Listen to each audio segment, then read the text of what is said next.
Are you related to the late Steve Biko? No, not biological. Or I think we're related only as it pertains that we're black people in a white racist society.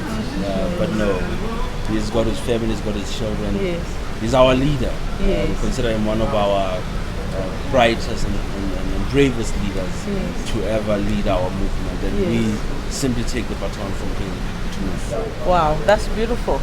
Okay, so who can join the movement? One, those that are willing to, first and foremost, it's always wise to join a movement when you know what is it that they stand for. So, with that being said, there's also the issue of what analysis does a particular movement give to the society.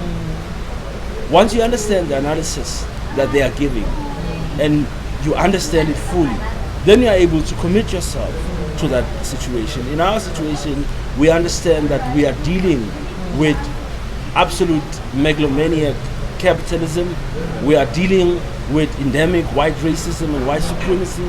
We are dealing with other factors also that extend to that. The question of gender, for instance, which is a serious one even in our context. So you have to be able to take the analysis that has been provided by a particular movement. What does it propose should be done? And do you think that you are willing to do the work that it proposes to be done? So we hope most of the time that it is joined by those who are clear, or at least are in a process of understanding what is it that has to be done, but also understand the analysis that the Black consciousness philosophy provides for most of us.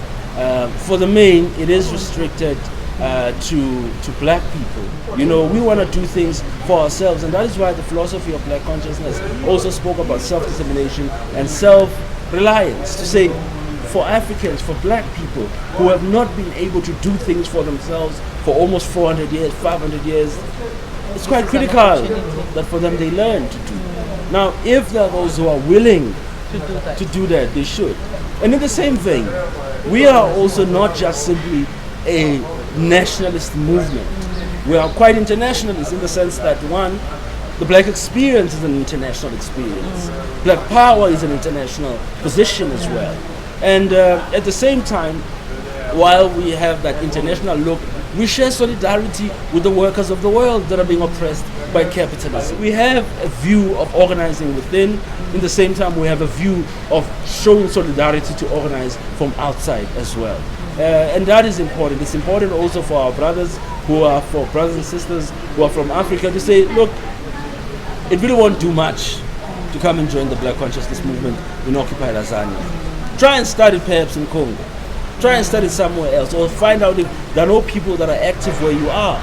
And we're able to create a solid block that when we engage the enemy, whether in occupied Azania, whether in Congo, whether in Ghana, whether in Kenya, wherever, we're able to move as a solidified block and engage the enemy as such. Wow, that's very powerful.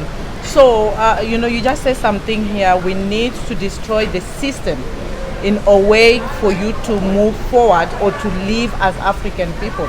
So, which system do you want to implement in a way to replace the current system that has been running us from time unknown? But no. It's known when it started. The project of modernity, for instance, the sudden urge for Europe to want to civilize the world.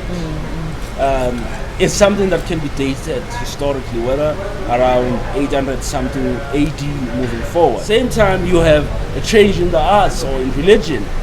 You have a very strong insistence around the Renaissance. You have your Reformation. You have your era of enlightenment. You have your scientific revolution. All those things play a role in the system that we have now. So by the time it reaches around about the 16th century, 17th century, it looks quite differently than it did a couple of years ago. And that sort of becomes the order. But of course, as they move on, you have this great scientific revolution and the era of enlightenment alongside the enslavement of Africans, alongside the destruction of the Native Americans. So on the one side, you realize that you are dealing with a developing society that has in its nature some deep sense of barbarism. But it does not end there. With colonialism, what does it do? It takes over lands. Did it with the Native Americans, it does it with the Africans, it does it with Australia, with the Aboriginal people. Takes the land, after taking the land, it ensures that it changes the value systems of those lands because it comes with a superior logic, apparently. And once they've changed the rules of engagement, you have to play by their rules. And once you play by their rules, then you won't win because it's their rules and not yours. As if that is not enough, there's then in South Africa, for instance, the 19th century, the booming effect, at least for them, because we know it's always been there, the booming effect of the mineral revolution, where there's the discovery of gold, diamonds, and so forth. In other areas in Africa, there's discovery of oil and what. In other areas of the world, so you have a situation where the system does not just come out of nowhere. It has done this through colonialism, through conquest, through murder, through genocide. So by the time it sits and positions itself in the way it has positioned itself, this is its history. And this is the trail of blood that it has left behind. Moving forward, it has to find ways because it realizes it can't stand like this forever. And we saw with the Russian Revolution an attempt to say changing the rule and the social economic order. But capitalism has managed over time, at least in this period that we're at now, with neoliberalism being like the main structure. You have a situation where you have to understand the system as a whole. That's why I said even for an organization, the scientific analysis has to be proper so that you understand what is it that we're dealing with, how did it become what it is, and how do we plan to unseat it. So in the current context where we have it post, your, if you like, colonialism, you had immediately neo-colonialism. When you had this development of capitalism and liberal economies, what do you have now? Neoliberal economy. We're living in a modern society. So what worked then will not necessarily work now. So we have to find a way and means to engage the system now. And we want to bring about a new change in the terms of the socio-economic relations in society. And we think that can be done through socialism. Now, of course, one has to understand also what we talk about when we talk about socialism or what is the end. We don't think socialism will become an end in itself. We think that we are trying to rearrange society. We're trying to democratize the natural resources. We're trying to democratize, our society in such a way that we will be able, therefore, to even be at liberty to choose the economic order that we want for any respective country. But in the current context, you can't do that because it is imposed on you that this is the order, you can't do it any other way. So on the main, we want to bring about a socialist revolution that will change the control by the few and bring it to the hands of the majority. That will change the social relations, that will change the class relations, and that will ensure that the means of production remain fundamentally for the betterment of the majority as opposed for the few who want to maximize their profits. Everything is a step at a time, and even with life itself, even with our growth as human beings, is always a step at a time. So, looking at everything that you have said, you started with introducing the Black consciousness. You made us understand what it is about, and made us also understand how one can become passionate about, joining such a movement. What qualities may be found within such people or within such, I would say, a mentality of Black conscious people, because as you say, we might all be Black, but we might not be Black. So if you could turn back the time, looking at what everything is how everything is taking place now. We have some countries where we're still using our passport, our visas for you to travel within Africa. I'm not talking about Europe. Within Africa, we're still lacking to understand the value of our minerals. We're still lacking to understand the value of education, an education that will set us free to understand our values and qualities and also our history. If you could turn back the time, would you change anything at all? I think as a revolutionary, it would be very difficult to want to change anything. And why I'm saying this is that because we have a long list of African leaders in particular, who have put us on the right course, who knew that certain things will not be achieved in their lifetimes. And therefore, it is then quite necessary for the future generation to take it and move it forward. The question is, what has happened in that process of moving forward? Our people have fought a good fight of resistance and resilience. They've demonstrated tenacity, and they've demonstrated a sense of not being defeatable. The question remains with us. We spoke about education.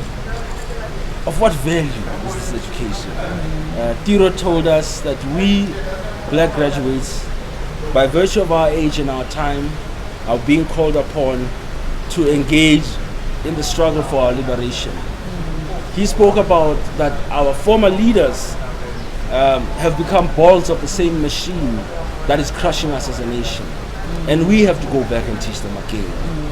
He spoke about that at some point it is common cause that once nationalism reaches the black intelligentsia, the black intelligentsia becomes then the vanguard of its people. Then he said to us, of what value is your education if it is not linked or related to the problems of Africa? If it is not linked to the problems of Africa, then it is useless and meaningless. Now, in the context of today, something interesting has happened in this country about decolonization. The students were not calling for a revolution. They were not calling for an entire change of system. They were simply saying, we want an education that reflects us. But what happened? They were crushed down. To show you that even the so-called education that we have has no intention, none whatsoever, to deal with the problems of Africa. Even the so-called black intelligentsia. Where are the bravest and the smartest? How many institutions have we been established? Okay, fine. Leave the so-called intellectuals. Leave them and say, let's talk about our so-called governments. They have no will, none whatsoever. They have no power, they have no capacity, they have no imagination to even begin to do that. And the system understands that they need to continue to teach us to be beggars so that the machine can flow as it has been flowing. So as a result, you've got an economic front. Hlulani can go to university, get a degree of economics, see nothing wrong with the economic system. Instead talk about, no, the economy works. But the economy does not work. But because he's told, I'm an economist, does not propose a change in the economy. We are alienated even from our resources. We always talk about when Mandela was going to passed on, whites in this country were scared. And some of us asked, who did they reconcile with? Clearly they didn't reconcile with black people, they only reconciled with Mandela. That's why they were worried when he's dying that black people are going to respond. You see, and similarly, they've not reconciled us with the land. They've not reconciled us with the means of production. They've not reconciled us with the resources. So even on an education front, one has to be careful. And I said last time, Tiro is the only student who got expelled on the day of graduation. Mind you, the certificate has been printed. It's on the table. It has to be given to you. But you are expelled. Meaning that whatever brainwash that was going on, it did not succeed with you. And the system withholds whatever they claim that they were going to give you. And that is why it's true what Cornel West says, that there's a difference between education and credentialization. So many of us so-called black graduates simply have credentials. We don't have an education. We don't know how to restructure an economy. We don't even know how to change the political situation. And that is why in any organization, it's always critical that there is what we call political education, because we know the bourgeois camp teaches the people the wrong kind of stuff. And people walk around thinking that they know something, when in fact they don't actually know anything and what is going on in the world. What would be your last message to our viewers, those who are watching us? What could they take out of this interview from you? Well, I think one does not have nice words to end on. I think we have to accept, first and foremost, that we're in a war. Stolga Michael tells us that when whites came to the Native Americans and to Africans, they never said that they're declaring a war. They simply waged war. Whether we're talking about capitalism, white racism, it is war that is being engaged on us. The problem is that when you have people that don't think they're in a war, that is where the problem is. And I think our people are too relaxed. They think all is good. They always speak about unemployment. One brother has put it very nicely. He says, well, if you're unemployed, he has a program that will employ you immediately, which is the revolution. Because the revolution employs the employed, the unemployed, the unemployable. Because it understands that it must change things in the world, it must change things because they cannot go on like this. So I'm saying on the main, we need to wake up to the reality that this war that is being waged is in fact waged on us as the majority. You talk about the prices of petrol, you talk about buying a house, you talk about food, you talk about everything. These things are manufactured by human beings. They're not God-given. When you look at the market, do not think it's some brilliant mathematical system or an algorithm that cannot be changed. It's a system that has been put by other human beings for the benefit of these human beings. When one economist was asked about this issue of the banks, he said the rule is that these people who are involved are not supposed to be working together. They are supposed to be working independently. But if they were able to work together, how much more do you think the conspiracy is high up in terms of the international financial situation, which ensures that some people in Africa live on $1 a day? So I'm saying, let us wake up. There's a war that is being waged on us.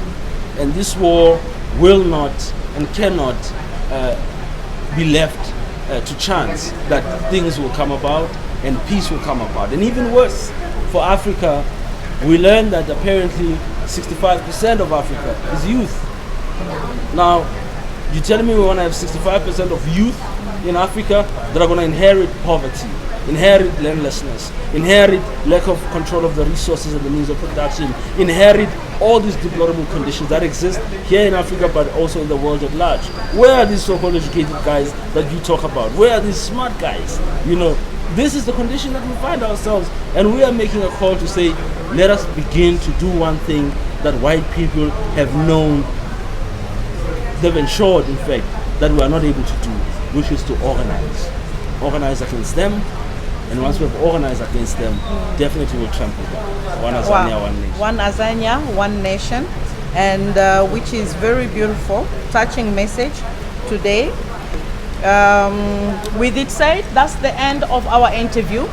One Azania, one nation, Black Consciousness Movement. We have come to understand what they're standing for, what they're fighting for, and all those who are willing to join the movement. You have an understanding of what is required from you to first find your purpose and see how you can link your purpose in finding a way forward to fighting for the land, fighting for what belongs rightfully to you. And with it said, we are part of a molecule within the planet Earth. Each molecule and its component have a place to grow consciously according to what is believed to be part of its DNA.